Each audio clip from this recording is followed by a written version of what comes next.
Hello, everyone, and welcome to the Figge Art Museum's Virtual Thursdays at the Figge series. My name is Joshua Johnson. I am the Assistant Registrar here at the Figge, and also had the immense pleasure of acting as the curator for the Franklin's Footpaths exhibition. Excuse me, I won't be so tongue-tied the whole time. Which images of which you are seeing behind my face, hopefully. I am so happy you could all join us tonight. As many of you will already know, the Figge tries to host some kind of programming every Thursday night, whether it be virtual like this one or in person. Our next program like this will happen on October 7th, which will be the Urban Exposure Virtual Film Premiere, which will feature films by young filmmakers. That program will be at 6 p.m. Central and is also on Zoom, just like this one, and you can register in the same way that you did for this program. And you can also visit our website for a plethora of other programs that we have coming up in the upcoming months. We are able to host these Thursday programs at no cost, thanks to the generous sponsorship provided by Chris and Mary Rayburn. We would also at this point like to very much thank the sponsor of this exhibition, Dr. Julianne Brown. So thank you both all so much. While these programs are free to watch, I do very much encourage you to consider becoming a Figge member. Supporting the Figge in this way is vital to the museum now more than ever. Membership generates revenue and is needed to support exhibitions, educational programs, care of the collection, and much more. So tonight, the program is, of course, a tour of Franklin Evans Studios. Many of you will already be familiar with Franklin Evans' exhibition that's up on the first floor here at the Figge, as well as the video that's on the plaza. So that started back in June 19th of this year, and unfortunately, this is the last weekend for it. It will end, its last day will be this Sunday. So if you haven't seen it yet, I very much encourage you to come out and see it because it is really an exhibition that needs to be experienced in person. I also, even if you've seen the exhibition, you may not have seen the projection that's on the outside of the building. That is visible every evening after 8 p.m. and it runs till midnight. And you can see it if you're sitting in the Figge Plaza, which is the parking lot. So please do come by and see all of that. For tonight's program, as with most of our programs, we encourage your questions and your feedback. So if you have questions during that, please put them in the chat function of Zoom or the Q&A section, and I will be looking at those throughout tonight, and we'll be relaying the questions to Franklin at the end of the kind of guided studio tour. So the program will be split about half and half between the tour itself and the questions from you. So please keep the questions coming.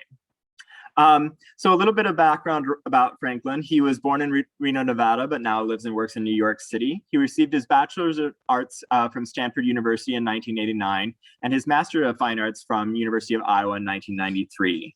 He has had numerous solo exhibitions, including at Federico Luger Gallery in Milan, the Abrons Art Center in New York. He's had the Montserrat College exhibition. The Nevada Museum of Art has hosted a solo show, and of course, many solo shows at his gallery in New York, Miles McHenry. Of course, the exhibition here at the Figge is based upon his experience of the works on view and his time spent in Iowa. So he was actually able to pull from the collection, which he will talk about a little bit more tonight. So without any further ado, I'd like to kind of hand things over to Franklin, and I'll stop sharing my screen here, and Franklin can take us around the studio. Thank you for that introduction, and I think maybe some of you are return visitors. I know we did one, we did a walkthrough talk, that's right, at the very beginning of the show. It's way back in June, so my memory is not, I mean, that's a long time ago, but even though it just seems like yesterday. I want to walk you through the studio. I live in New York City. I'm on kind of the Lower East Side, and I've been in this studio, which maybe if we can, I'm going to switch back to my studio. You're just going to use both? Is that, you might be happier switching it back because you're just going to, when I walk around, you're just going to have the window back there. Yeah, that's great. Thank you. So I'll just start. I want to walk, this is my studio. I've been in this studio, this room here. I'm going to try to be really steady. I know this is challenging, and you can see, maybe you are not totally surprised if you've seen the exhibition that there's a lot of things in the studio, as there are a lot of things in the installation Franklin's Footpaths.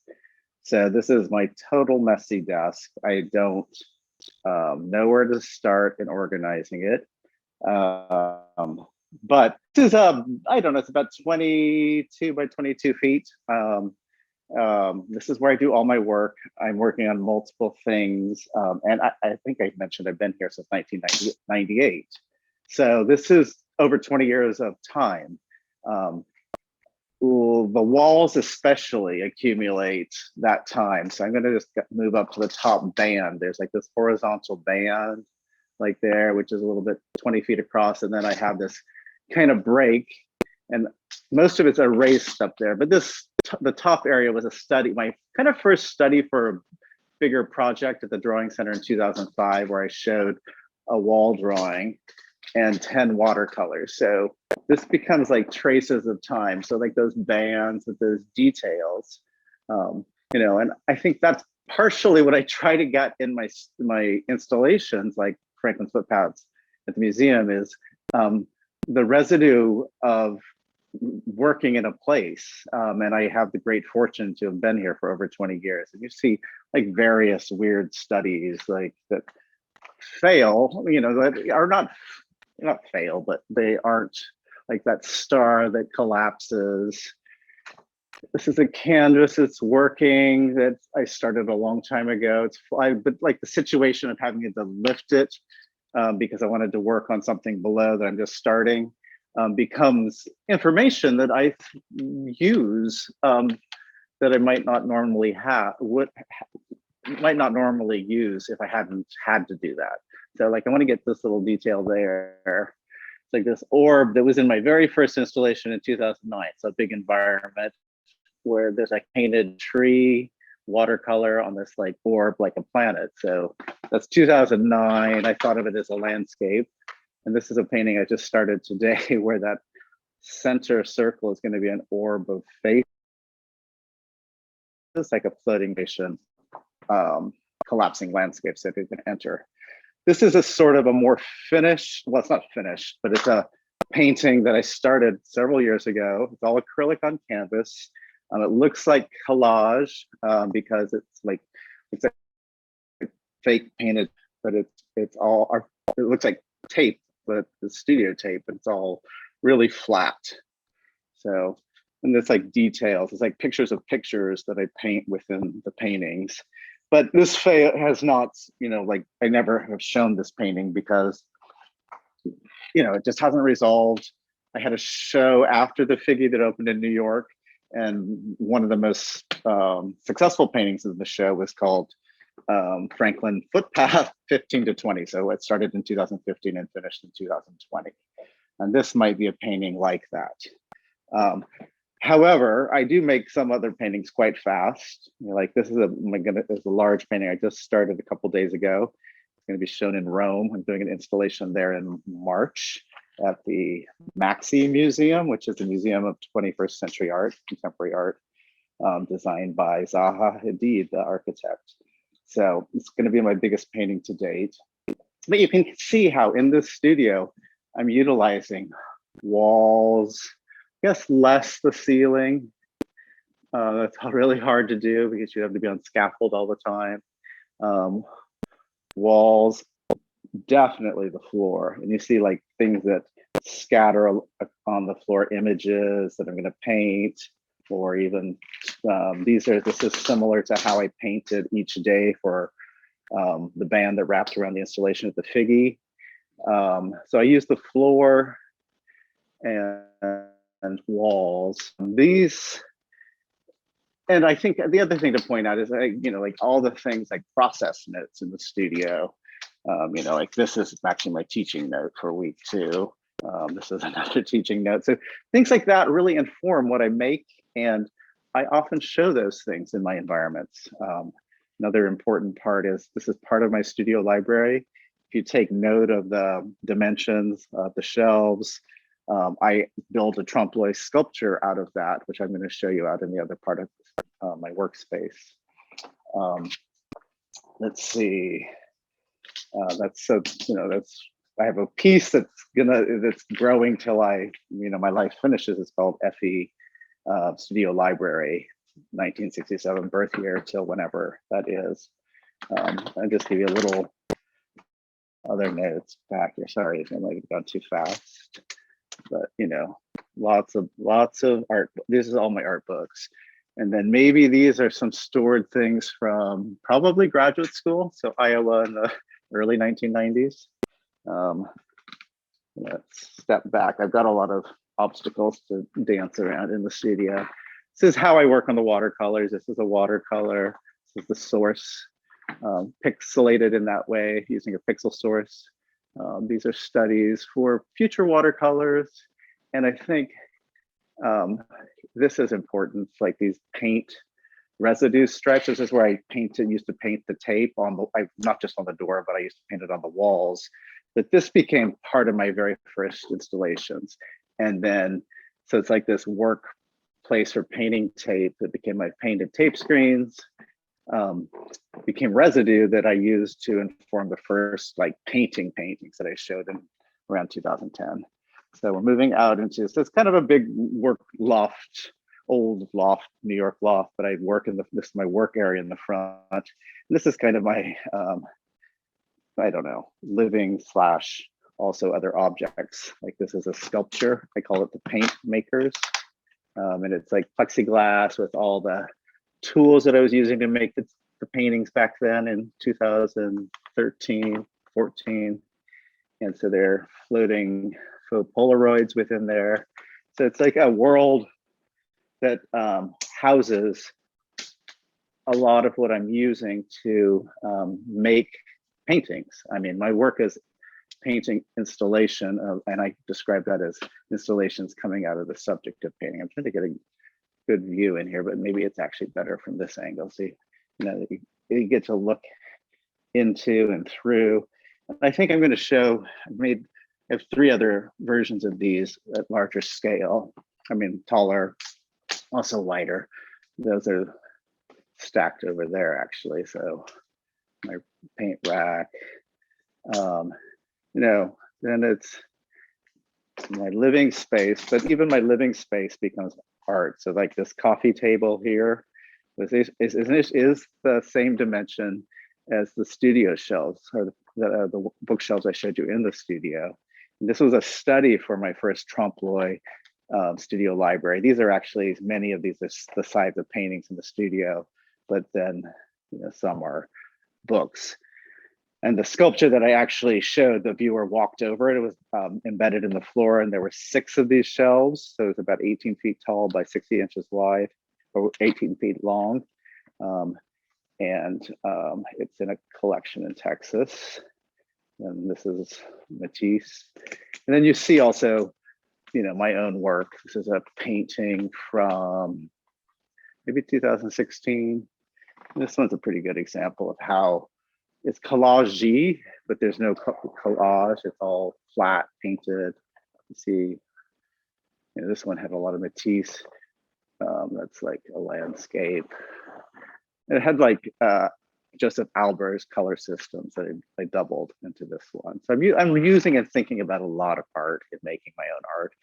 This is one of the watercolors that was in the Drawing Center exhibition. And they were all about this size, but it's watercolor and ink on paper. You see tape residue. So, I mean, a lot of what I guess I keep returning to this is like living, and I work here almost every day. I teach 1 day a week, but even those days I work. Here's another painting. But that time of my work's about time and process. So it's almost about living. So this is a painting from 2017 where it's all artist signatures. I have moments of like this in the Figge installation. This is the Pollock, like Philip Guston, Matisse. And then the other text in this, which is, I think, part of what's important for me is it's transcriptions of things that I've highlighted in my reading during the time of making the work.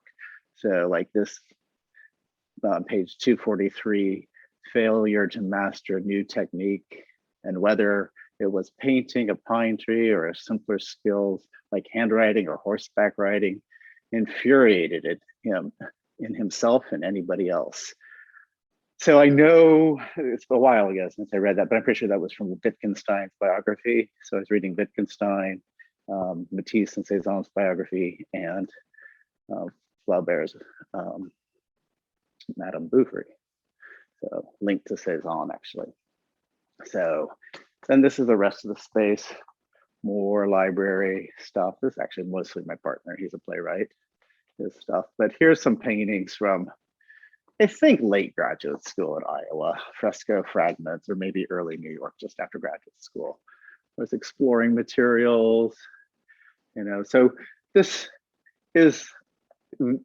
whole space informs some part of the installation. Like this door here is the photograph that I have on the door of the giant doors at the Figge. So like I was really impressed by the scale of those doors. So I wanted to put my door to its actual size to show those differences.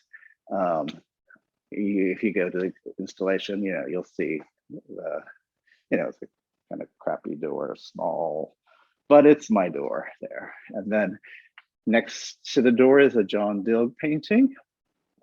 He was my professor at Iowa, and I know many of you are familiar with his work because he's an Iowa legend. This is artist Alana Herzog. She makes these interesting interventions with architecture, staples, and removal of patterns from fabric. Another John Dill right there. You know, and I think this painting I'm going to make, I'm going to try to build a painting from it. It will be my own, but really thinking through John. And then this was the catalog image actually for my drawing center exhibition in 2005. So, you know, every show, if there are artists on here, young artists especially, you know, it's good to keep parts of all the clusters of work you make. My kitchen, I like to cook because I'm here all the time. So there are my cookbooks. But also just wall of, I rotate various art friends' works up here, like the top. Really like this piece up here right now. I guess I've liked it for a while. Is Marcy McGuffey. I don't know if it shows that well, but it's really interesting. Different ways a paint gets applied, and I think like the form is fantastic.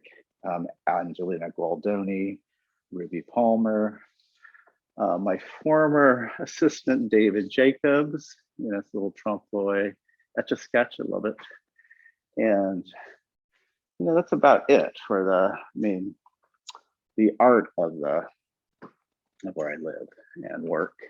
So then I'm just going to walk us back to the studio as steadily as possible. And it kind of gives you a sense of, I do want to build this wall, you know, like this is like this experience of us walking to it right now. I'm like, I've been meaning to build this like translucent wall with these double doors in an environment. Maybe this will congeal someplace soon.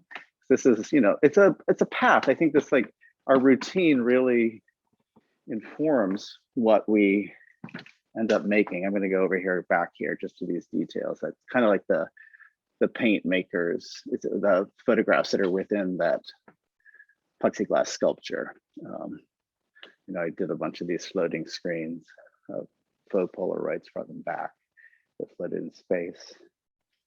And, you know, there's my windows. They're closed right now because it's a little loud on the street in New York.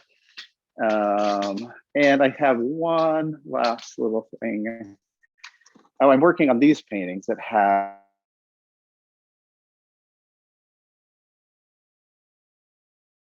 reduced the scale of it, but I'm using that as my starting point.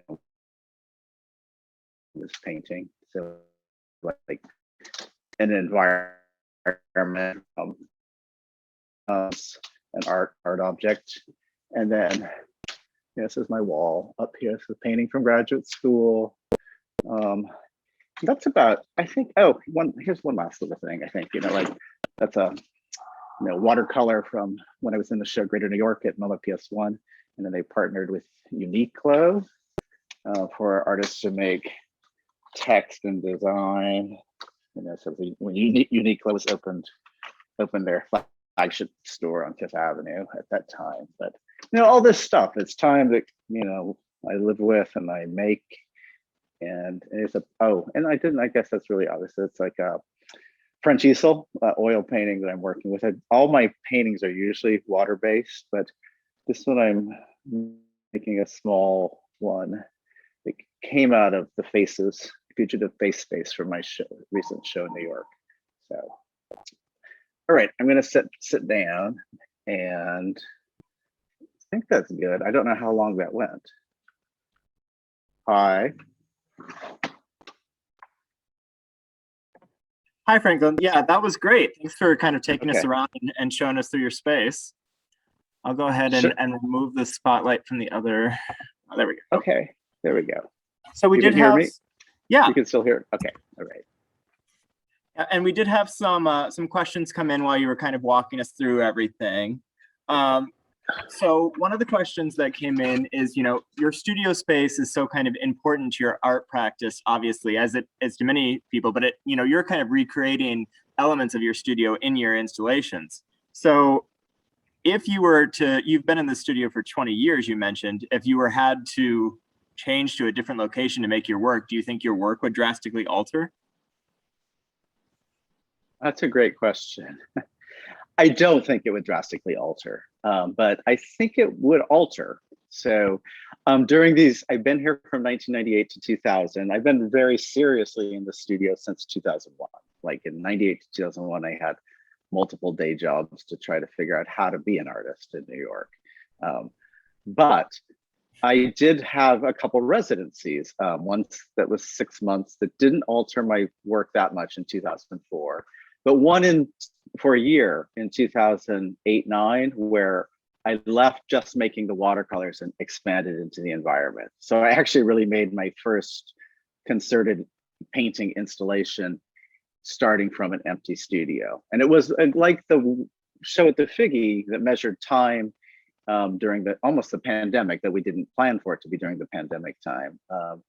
The residency, I really deliberately was analyzing a year. So every day I went there and I took photographs from different perspectives.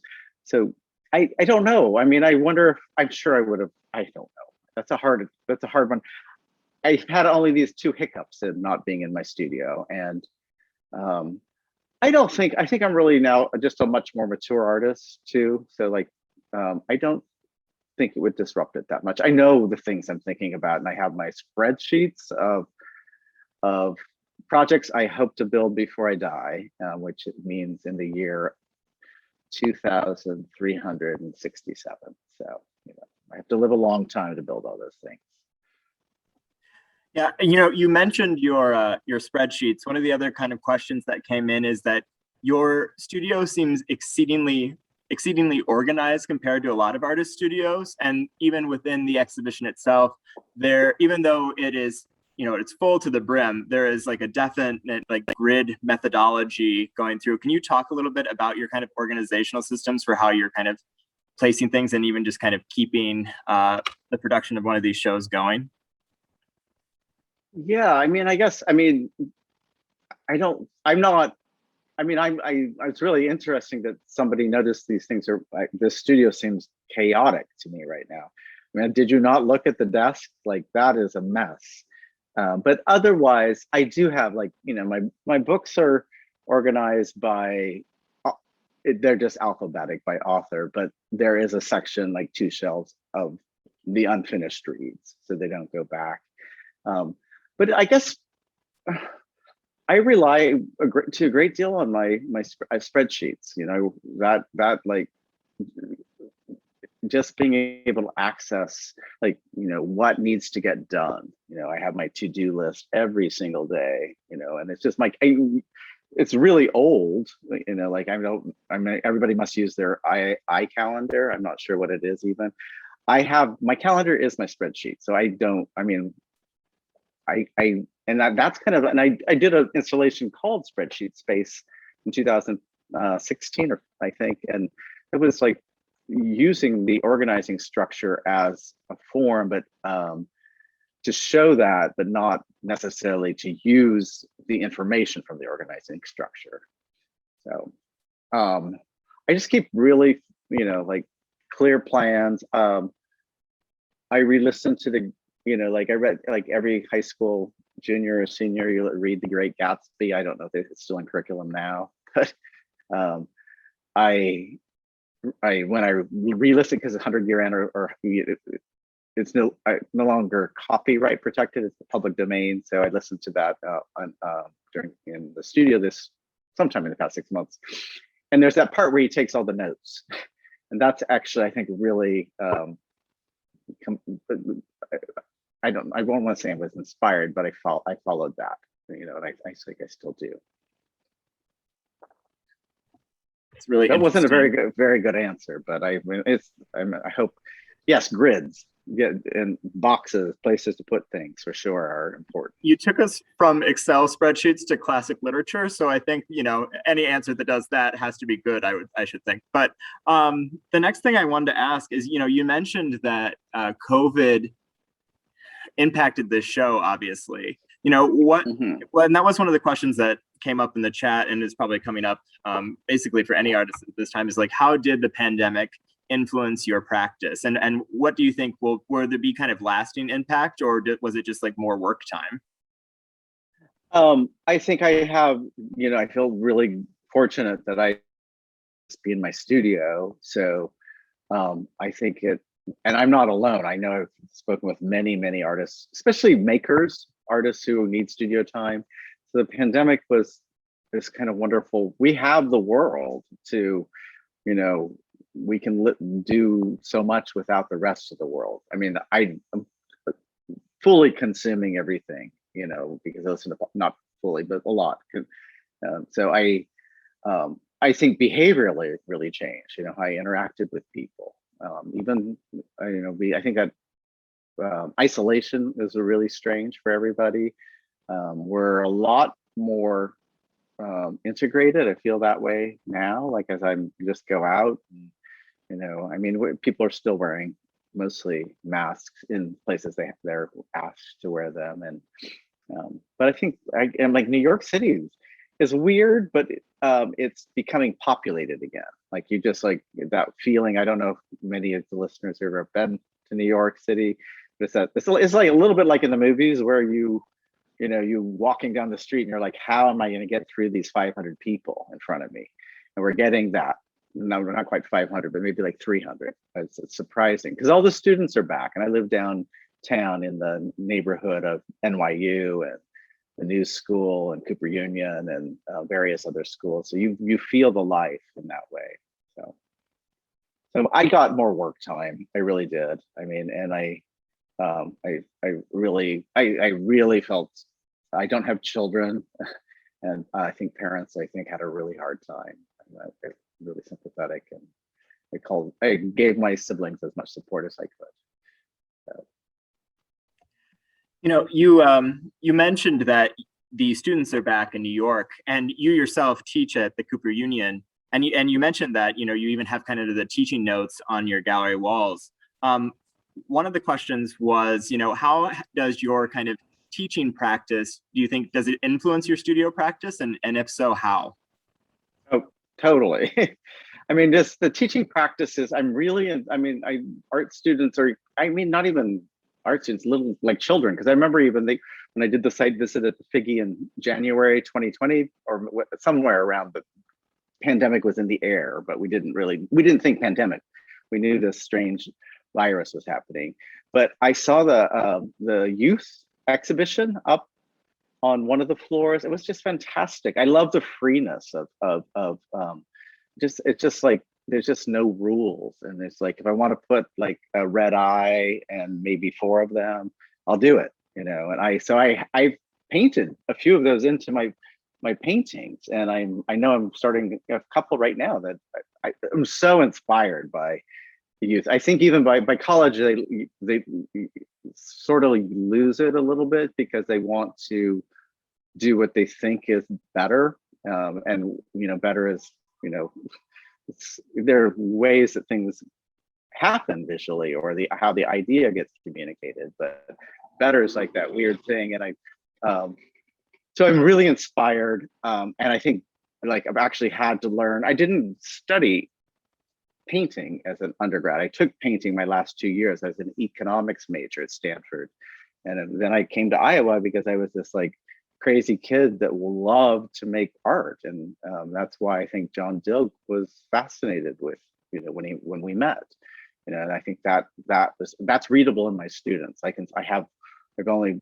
had 3 weeks so far this year, and there are two of them that I'm just like, they're the ones that just cannot stop making stuff and cannot stop thinking about it. So that just, I don't know, I think that's there's the inspiration. And then because I have to teach, you know, more technical things, I've learned more. I'm like, and I have also incorporated student images into my work, and I let them know. I'm like, you know, I love this. I'm gonna, this is what I do with my work. And most of them are really just totally, I haven't had anybody that's crossing a line for them. So, and I have one image in the installation of the Figge that is from my student from 2 years ago, and she redrew my drawing that I had done when I was her age. I think a drawing that I did to get into Iowa for graduate school. So, I mean, it's just like, yeah, I mean, it just feels like full of life. It's like, maybe I'm vampiric in a way through teaching, but I think I feel like I inspire some of them too. I'm sure that's true. And I did want to mention too, you know, I know we have a lot of University of Iowa students who are in attendance tonight in the talk. I'd like to encourage them and everyone else who is still kind of listening to, put your questions in the chat. I'm still checking that. And we do have a few more that came in while Franklin was doing the studio tour. One of the questions that came up was, obviously your installation at the Figge is so much inspired by the works that were on view when you visited the museum. Is there like a museum that you go to all the time that you are that is your go-to for sources of inspiration? Or is it basically every museum you go to is your opportunity for, I guess, vampiric sampling? I think the latter, but we do have our routines, like the way I walk into my studio every day. I love to go to MoMA and the Met, and I find other things, but I mean, I really go into the Cezanne room at the Met, or Cezanne rooms, and I go to Matisse at both MoMA and the Met. I've been looking a lot more at pre-Columbian art at the Met too. So I'm looking at different forums and thinking a little bit about, personal heritage. My mother's side of the family is from Mexico, even though that's not pre-Columbian. It's geographically connected. But I think what I noticed at MoMA before I'd seen it, like MoMA was rehung in October 2019, and they had a Hector Hippolyte and a Philome Aubin. And I didn't notice them, but they were up, they were rehung. And then I visited the Figge, and I like, especially the Haitian art collection, just incredible. And that's new, and Haiti's a big on topic right now. And I've been listening to more podcasts about its history too. But I went back to MoMA and rediscovered those, so like, you guys are in that part of the collection, you're working in parallel veins. So I think, yeah, it's like this. I think there's almost everything is really wonderfully consumable, but I think I more actively think about a few things, but that's really opening, a lot, as there's a there's like a super global cross time reach that, I think all artists are digging into. And I guess that social media does that too, gives you a lot of access. So we just had a question come in, and says, are there sources of images that you feel you cannot pull from, that are like off limits, or that you shouldn't pull from?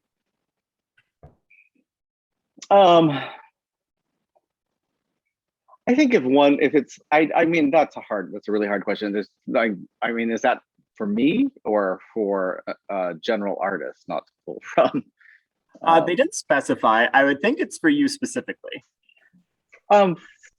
For me, I wouldn't. I mean, maybe I don't even.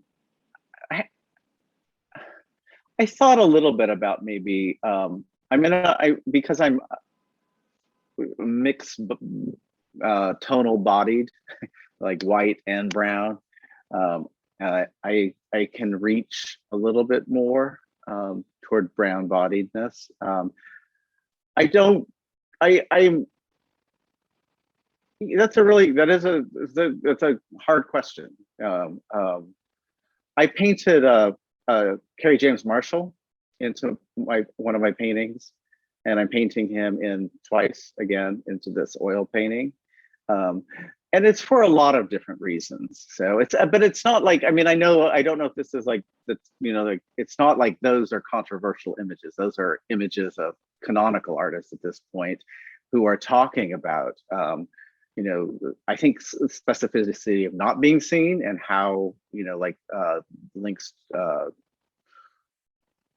to the availability of, culture shifting and being seen. And he really, he's as an artist, I think also was, as I understand it, really leans into drawing from Renaissance period and a lot of Western art constructs, but to locate it in a kind of a Black experience.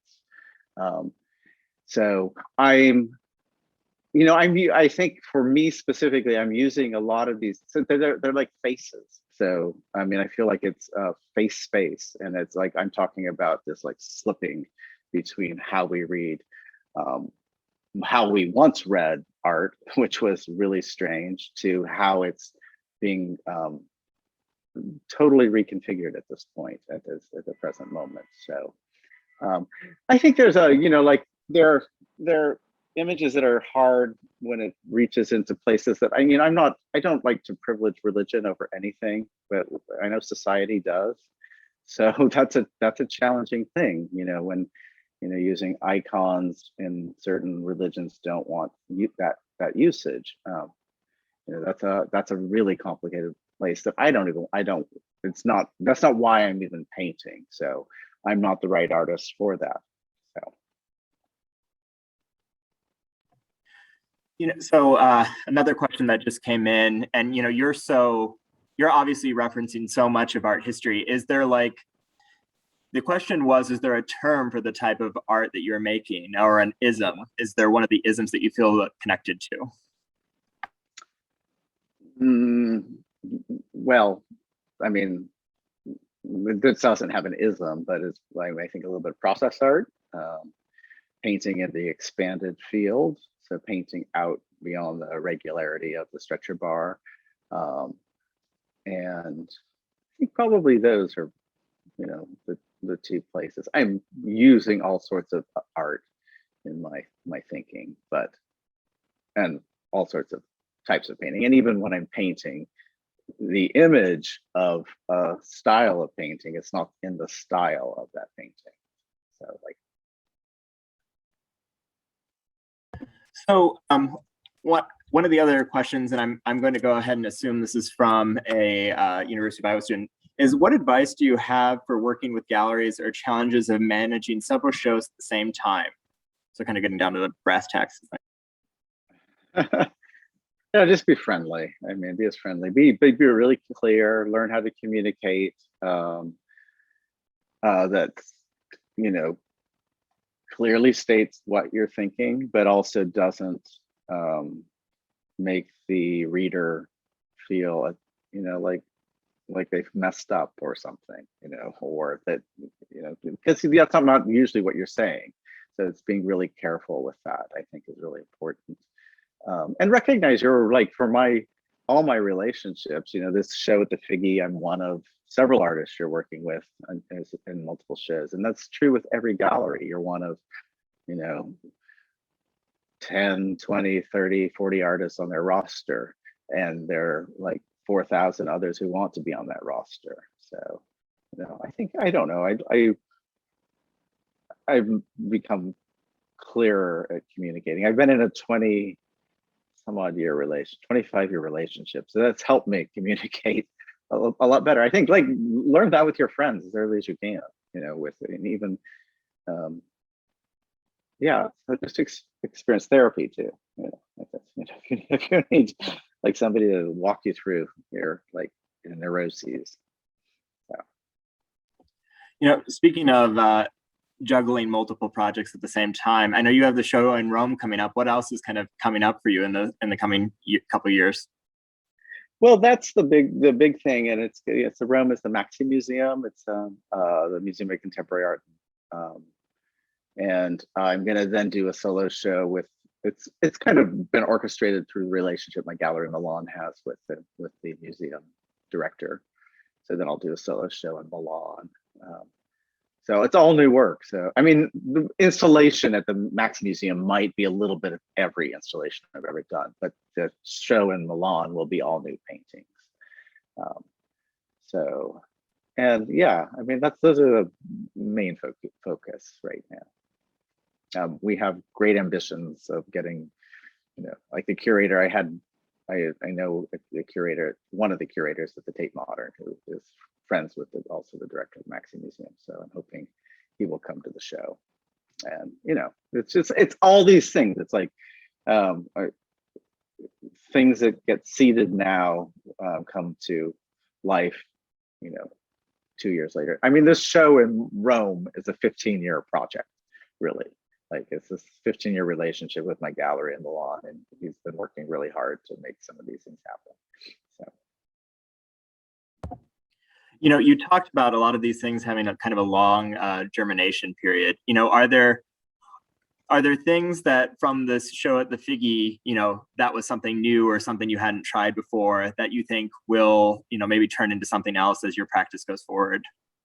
Well, I think the component of using a museum more specifically to drive a big aspect of what gets realized in installation is very interesting. I know for Rome, the big painting that I showed on the floor, I've already incorporated Hector Hippolyte, and a Grant Wood hand is in there. So like I was already doing that, like bringing things in, but not as directly from the immediate institution or exhibition that happened. So I think you and I had wonderful conversations along the way, and one of those things that stuck is,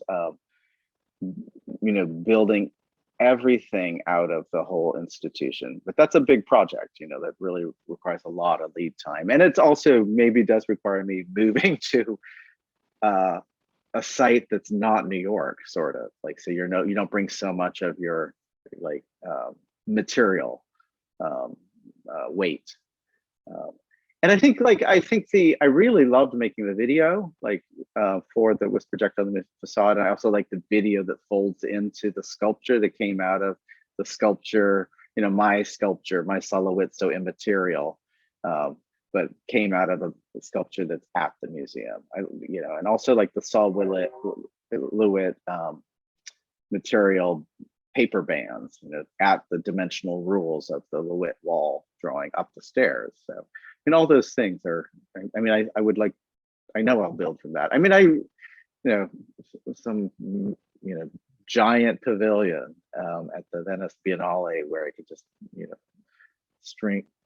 bring along all of these environments. That's in the spreadsheet of things that are unlikely to happen, but one can put them there. So you talked about the show in Rome having elements of every exhibition. Can you talk about how the materials in a show like the Figges kind of get repurposed or recycled in further exhibitions? Well, like, whatever. I learned this early-ish. I think I did one installation. Well, my first two installations, a lot of things just got thrown away. All the scraps, the painted tape on the walls, and just got, we just threw them out. Even my tape screens, I cut up and threw away. And I'm like, why did I do that? And then I did a group show at the RISD Art Museum, and they rolled everything. Everything came back. These beautiful, like the tape, small things rolled up, became these wonderful clusters that actually fit into my fake library as one of the shelves. So I think I try to keep whatever can survive, and then repurposing is like, as things tear, tape or some type of adhesive has to save it, or maybe it gets split. I know I have a painting that I may show in Rome, and it's not from the Figge, but it's like, I've thought about it, it could be the Figge stripes actually, the painted stripes, that where I could cut them up, so it's no longer, specific to Franklin's footpaths, but if I could cut them up and turn them into canvas screens. I have another painting here that's never been shown, but it's like a giant Danish shuts in 3 different sections, and I wanted to show it at some point. But I think I'm thinking of, like in the same way that time has changed my relationship with it. So I may be cut up into like 2-inch bands where I can have tight vertical screens, which are a little bit like the artist Alan Shields, who I have in the exhibition, in the timeline and the laminations, because when I made my first painted tape screens, I was unaware of his work, but I know that form is familiar to a practice from 1970. So, whatever gets saved and is still usable, and usables can be very like at the edge of like non-use. So I don't, there's not a good example of the painted tape screens in this show because I didn't want to use that, maybe a little bit of the paper coming from the Solowit sculpture. But remember the first ones, I'm like, how do I take these down? I guess I'll just cut them in half. And I cut them and they collapsed. And then a few were still up. And I'm like, oh, this is so great. And then I just threw them away, but that idea is still there. So I don't have time to come back and deinstall an IO, but the process of deinstalling is also really informative. So maybe you'll have a great experience that you'll share with me, Josh. Maybe we need to do another a time lapse of the reverse process of it all coming down, so that you sounds. I love that idea. Yeah. So just as a reminder to everyone, if you do have any more questions, please put them in the chat. We're kind of coming to the close of the questions that we did have submitted. We do have a couple more. You talked about, you being this kind of, or maybe I termed it this vampiric sampler, always taking from wherever you are. How are the choices being made in terms of which works you're kind of incorporating or responding to? It is all kind of like personal taste, or is there like other subjective things that are happening beyond that? I think it's a lot of just intuitive response, like something that stops you. It's not everything in the Haitian art collection stopped me, and it's so it's like being arrested by some image and then spending time with it. Sometimes decisions happen when it also has some, personal biographic link, because as an artist, I really embrace the capacity I have to tell my story. So I'm looking up at that, do we still see, oh yeah, like the image in that small oil painting is from Marston Hartley, it's from Marston Hartley. So I think like my sympathetic sensibility to Hartley, I think it's top third a little bit, draws me into that. Or like Keith Haring, or there's a bottom right that I'm painting, which is, I love this artist Katie Burkhardt, but I like how she was painting this whole Elizabeth Taylor series. Yeah, it just becomes, it's not like random. It's like being drawn into it and wanting to think about it more. So it's a little bit like my reading, when I was showing you that painting out there with the transcriptions, those are the things that I underlined while I read. So it's not the whole book, it's just the things that that whatever those words, what he was saying about this, I connected to. I wanted to underline it. And so it is a little bit like going to MoMA and underlining the works, or whatever museum, underlining the works that you connect to. And it's like, because we have these cameras, we take pictures of everything, and those are the ones I use, and I print them out. So that's what you saw scattered across the floor, printout. So, I didn't show you the camera. I'm going to just gently bring it up.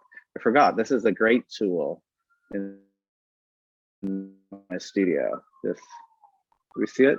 The Epson 3880 printer. That's like one of the best things I ever purchased in 2012, because I was doing a show where I wanted to incorporate a lot of images, and it's almost 9 years old, and it has been an amazing tool. So any artist who's interested in, image production that is not just on the screen, it's, when you settle into a place that you're not going to move, it's very heavy. So, if you're not moving, it's transformed my practice too, I think. Going into the choices you're making a little bit further, we just had someone else type in, is it important to you to have viewers understand which works you are referencing / sampling? No, it is important. It's not necessary. I hope I create enough visual wonder that you enter a world, and I think it'd be hard not to see this as a world of an artist who thinks about art. So I mean, there's a lot in there. So there's some reference for, if you have no relationship to art, it's still kind of a wonder world. I know children tend to love the work and want to play with it. They want to play in it. I did a show at the De Cordova Museum of Art where I did an installation, and for then the next several weeks or months, a couple, maybe not the whole semester, toddlers, preschool age kids, built projects out of the way Franklin Evans makes work. So, and then they did a show and tell with me, at the end of the show, where I met the students, the little kids. They're not they're preschool. So I think there's I think it's more resonant to I've noticed that too, especially the critical audience, the people who write about it, it's art historians can pick it apart, and sometimes they can challenge it too. I've had one art historian who feels like it's doesn't locate enough on a single subject, and I understand, I appreciate that, but I'm really not doing that, but I am thinking about it. When I get challenged like that, I'm more in this it's a brain space, distraction and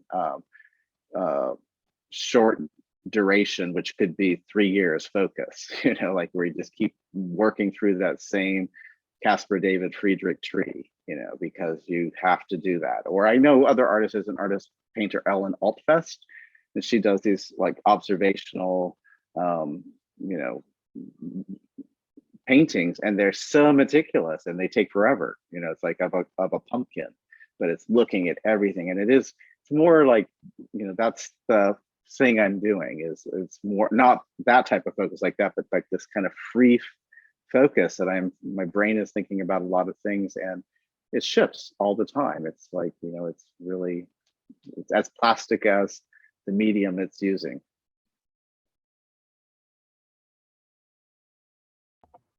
Well, Franklin, I think we've kind of gone through all the questions that I had submitted. And so I just wanted to really, thank you for doing this program with us tonight and kind of walking us through everything. And I do want to really encourage people, if you haven't come to see the exhibition yet, you really do need to, as Franklin put, it's kind of a wonder to behold, and its images don't do it justice. So you really do have to come and see it in person, and do check out the projection as well. Franklin, is there anything parting words you'd like to leave us with? Oh, well, thank you for everything, everybody at the museum. You still hear me? I felt like my AirPod went. We can still hear you. Oh, yep. Okay. It's been delightful. So you've been fabulous to work with, everybody. And it was nice to return to Iowa after, I guess, almost 25 years, something like that, almost 30 years. So be well, inspire the Midwest. And visit in New York sometime. Say hi. Well, thank you very much, Franklin, and thank everyone for attending tonight. We hope to see you at the next Thursday at the Figge. Bye, everyone. Bye.